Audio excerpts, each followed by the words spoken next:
All right, good morning. My name is Scott Moon. I was originally going to do a quick newsletter podcast type thing for my newsletter, but I decided to, or video for my newsletter, but I decided that was dumb and I would do it on Keystroke Medium because that's where we're all at anyway. So a couple of quick things that happened is I had my microphone had some problems. Josh had an extra one. He met me earlier today and gave it to me. So I hooked it up, and there's a lot of weird technical things about how my mic was broken, and I can't hook my mic stand to this desk because it's too thick. So now I'm using a music stand. Maybe I'll put some pictures up of that later. It's very interesting.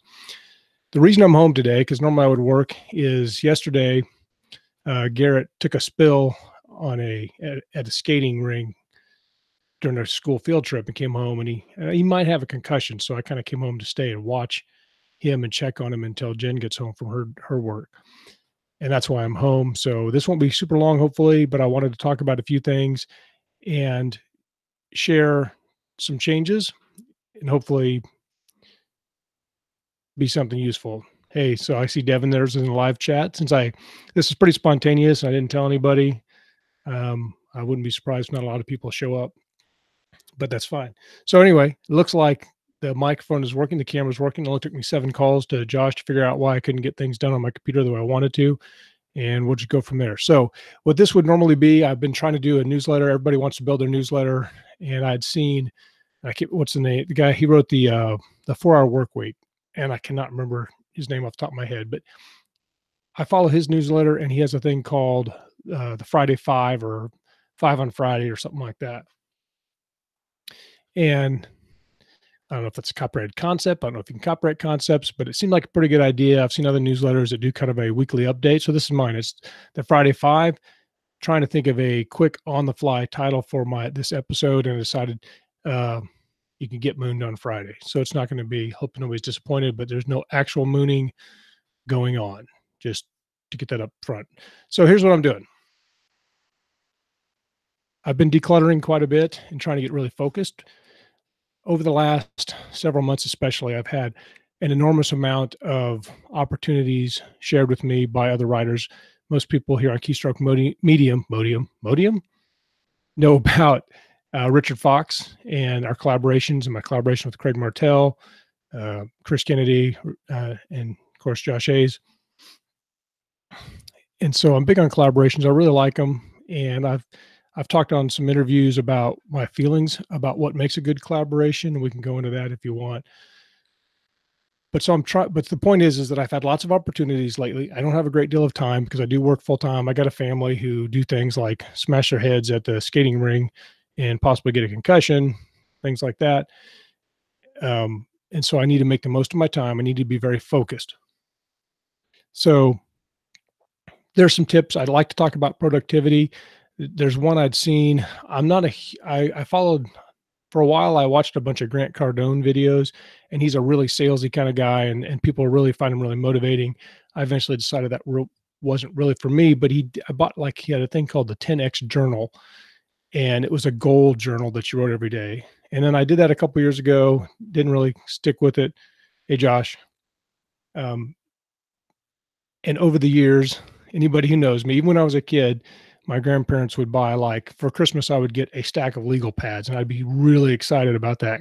So I'll go into, an office supply store and spend hours just picking out notebooks and journals. So I have a bunch. I get about 10 pages into them, and then I change journals for whatever reason, or I put it on the side. So I've been decluttering. Here in the Moon Resonance, we're big on the Marie Kondo concept of, if it doesn't spark joy, then you really don't need to have it hanging around, taking up your mental energy, taking up your physical space, and all those things. So I'm throwing away a bunch of journals or getting rid of them, somehow recycling them. And I have one journal I bought brand new at Target. It's not my favorite color, but it's fairly solid. It opens well, and it has like some dates already on here.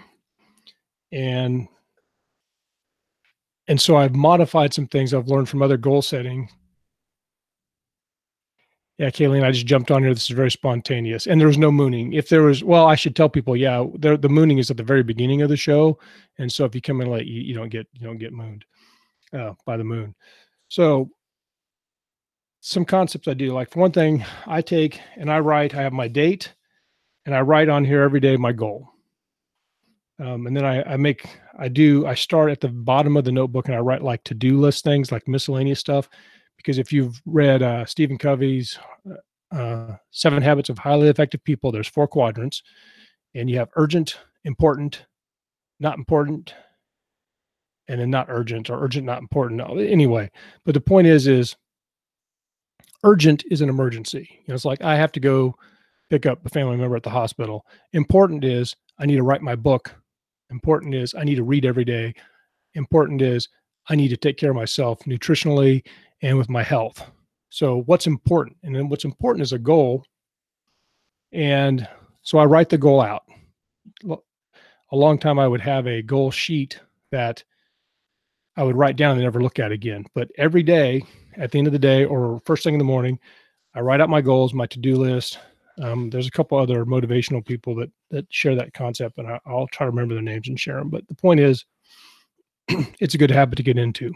Make your to-do list, go over it. Don't make it too long, whatever. So I write my goal. I go through the things I need here. I make some notes and some quotes. And in this case, I wrote a couple of prayers that I've been neglecting that I can never memorize. And from the Grant Cardone notebook that I'm probably going to throw away once I'm done looking at it. Hey, Ken. Hey, Ella. How's it going? So I wrote those down, but this quote is, "Success is my duty." And I think that's a Grant Cardoneism. I don't know if that's a quote he got from somebody else, but he talks a lot about that type of thing, that it's our duty to be successful so we can provide for ourselves and provide for our families, be a part of our community, and live our dreams. So it's an interesting mind shift. It doesn't mean you have to go out and be more successful than everybody else. It means success is your duty and you need to do your best. Simple. So it's a subtle thing, but it's a very important mindset thing. Success is your duty. Hey, James, how's it going? You're awake early. Yeah, I've been awake for quite a while now. What time is it? It's 1:00 p.m. I've been up since 3 a.m. But that's my crazy dumbness.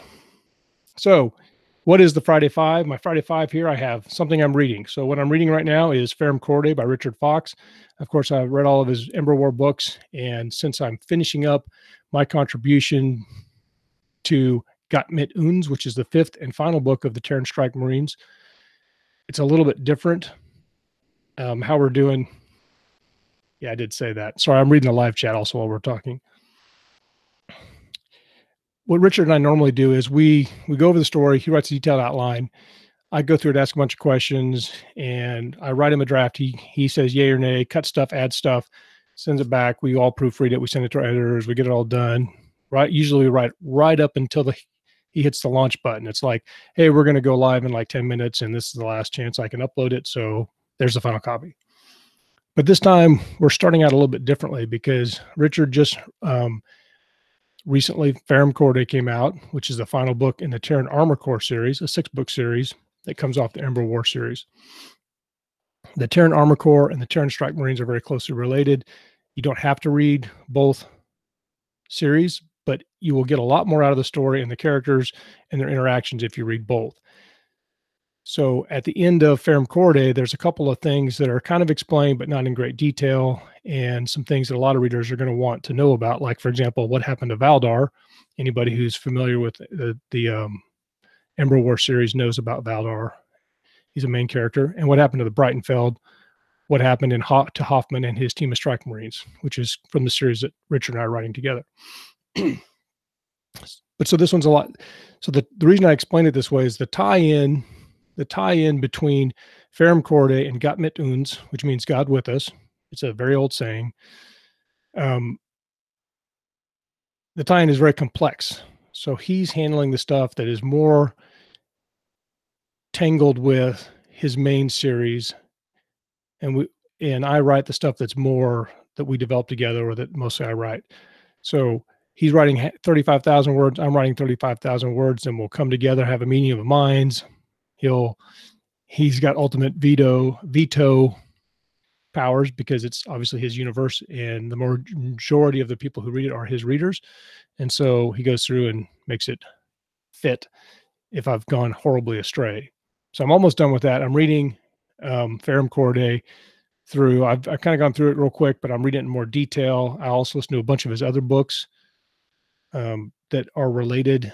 Like when I wrote The Beast of Eridu, I listened to The Gardens of Nibiru, not because they were directly related, but because the tone of the book was similar. So what am I reading? That's what I'm reading.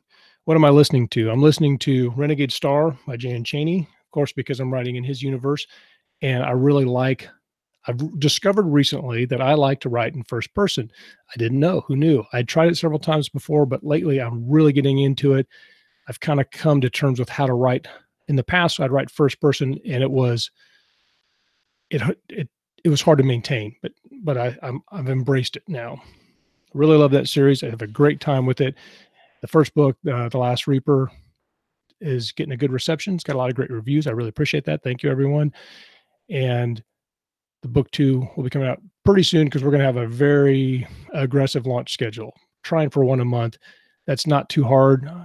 When I'm only working on one project, that would be easy because that's like 2,600 words a day. And if I'm doing one project at a time, that's not too hard for me to do. The third thing on my Friday 5 is do health. So I won't go a long time, but I can in other podcasts about my feelings on health and nutrition and fitness. A lot of people, this is very important for writers because we don't do a lot of activity unless we make ourselves do it. I recently saw a video with Richard Fox, Jonathan Yanez, Jan Chaney, Jason Onspach. I thought there's 5 of them. I lost track of who I said already. But anyway, they're all going to the gym, and then another video, they're going to the range and having a good time. But so fitness is important. I think as long as you're doing something every day, the best type of fitness, the best sport, the best activity is something you will do. So if you like to row, go row. Start with that. You can do other things to supplement it. Or if you like to play basketball, play basketball. You like to go for a walk and think about your books, that's great as well. Most people, let's be really honest, most people's problems fall into 2 categories, like they hurt because they have joint problems, or they are not happy with their weight or their body composition. And so I'll say that for body composition, my personal opinion is that is about 99% what you eat or don't eat. And macros, nutrients, which ones you select, whether you're keto or not keto, that will help you get to that goal. Again, that's a long conversation. Fitness, I work out a lot, and I work out so that my body doesn't hurt. I don't work out to lose weight or necessarily build muscle or stuff like that. I mostly work out so I don't feel like a broken down old man when I retire, hopefully very soon, because I got 20 plus years on now in my job. Number 4 of my Friday 5 is struggling with. What am I struggling with? Well, we'll start with an easy one. I struggle with time, and I have an enormous gift of opportunities. It's hard for me to express exactly how thankful I am for people like Richard Fox and Jan Chaney and Craig Martell, all the people at Keystroke Medium, my beta readers and my ARC readers who give me encouragement. You know, as a creative person, I tend to go ups and downs on the roller coasters emotionally, and several very good friends, I get all choked up, have kind of pulled me back from the edge. Josh recently has talked me down from like some pretty serious depression and anxiety, mostly because I get myself backed into these deadline corners. It's just ironic because if I don't have a really hard deadline, I'm not happy. But when the deadline gets too close or something's going wrong, then of course I'm not happy. So I'm learning to find balance and appreciate that stuff. It's a good day today, so everybody be happy. And I'm getting some smiley face and sad faces and things like that. I'm pretty open with those struggles that I have because I know everybody has them. And I think artists in particular are more prone to them because I think one of the things that makes it easy to get up and down is having a really good imagination, because you imagine the best and then you fall short. And this is a cycle that everybody has to a certain extent and can be extremely debilitating if you don't have some method to do with it. You don't have a tribe, you don't have friends, you don't have family, you don't have somebody to help you. And you got to help back because nobody wants to be that guy who does nothing but complain and whine and cry and blah, blah, blah, poor me. But then when it comes your friends, when they're having a hard time or need something, you're like, well, I'm busy. You can never do that. you have to help other people. The more people you help, the more goodwill you have in the bank, you know. So anyway, we're rambling. That's what I do. Number 5 of the Friday 5 that I decided to talk about is uh, what I'm wishing for right now, or hoping for, or wishing for someone else. So I don't know if anybody will see this coming, but what I would like to do as my 5th point in Friday 5 is I'd like to wish Josh Hayes, right here from Keystroke Medium, well, because he is embarking upon a bold new career move, going full time. He's been an inspiration and just a massive workhorse here at Keystroke Medium. He's just taken everything to the next level. I'm really impressed with how he's made the podcast look and the page look. He's brought in a whole bunch of new people. Guy McCormick is doing a lot of stuff with our Facebook page, and it looks better than ever, easier to navigate. Of course, everybody knows Kayleen and Lauren. Everybody, we have like 9 or 10 people here now. I'm not going to go through everybody, but I do appreciate everybody in the team. But this wish is, I wish Josh the best. I hope him nothing but success. And I hope we can all pull together and help him make this leap, because Josh, about half of what we talked about all the time is about how we're going to help other people. We talk about a lot of things, but if you don't, I know Josh better than anybody else here. So let's just say that right on the show, at least probably. As far as the Keystroke Medium tribe, we've been friends for a while, and it's really important to him that as Keystroke Medium progresses, and as all the things we do, whether it's publishing anthologies, or just running the show, is that it helps as many people as possible, and that we're a community. It's very important. So I wish him the best. That's about all I got. I rambled on. I don't even know how long I went. I wasn't really paying attention. I talk super fast. Recently, I interviewed for the lieutenant position at my regular job. He had 30 minutes. I took 10. So I get going and go fast. So thanks, Devin, Josh, Kayleen, Ella, Ken, James, everybody that's been here today for this impromptu and completely unadvertised podcast, blog thingy, Madabber stuff. So got a new microphone. I got a new stand, which is a music stand. It's very clever, if I do say so myself, but it'll probably fall over. If I move the wrong way, we're going to see a disaster. That's all I got. So everybody go out and have a great day. I need to go up and check on my little one. He's doing really well. When I told people why I was taking the day off today, everybody's really worried. And I had a huge moment of self-doubt last night because he hit his head falling down. And normally he's a pretty rough kid. He gets in lots of accidents. He wipes out. He smashes himself into things. If people have watched some of my videos, we'll be playing Nerf swords, and he hits me. I let him pretty much hit me as hard as he can, and he doesn't really realize that he's pretty strong and can whip that Nerf sword around. But every now and then I'll catch him right across the face or something, and he'll be kind of mad, but then he's okay. So yesterday when he came home, or I had to go pick him up from school because his head hurt so bad from falling and hitting his head, I was really worried. I watched him very carefully. I know all the signs of concussion. Earlier in my early years, I was an exploited missing child unit detective, where I worked with a lot of child abuse. So I know how much trauma it takes to really damage a youngin. And so I'm very attentive to do that. And I decided that he didn't need to go to the doctor right then. And I didn't call my wife and tell her. And I had massive self-doubt, and we watched him all night, and he seems in good spirits. He's doing very well. We decided not to send him to school. I came home early so that Jen could go work, and one of us could be here with him and just make sure he's doing okay. So I'll finish this up. I'm going to go hang out with him. Hopefully I'll get some words written, because that's always what I want to do. And I hope all you do too. Hey, John, thanks for wishing Garrett well. Appreciate it. And I'll talk to y'all later. So thank you very much. And thank you, Josh, for the 17 phone calls it took for me to get this episode started this morning. So see you later.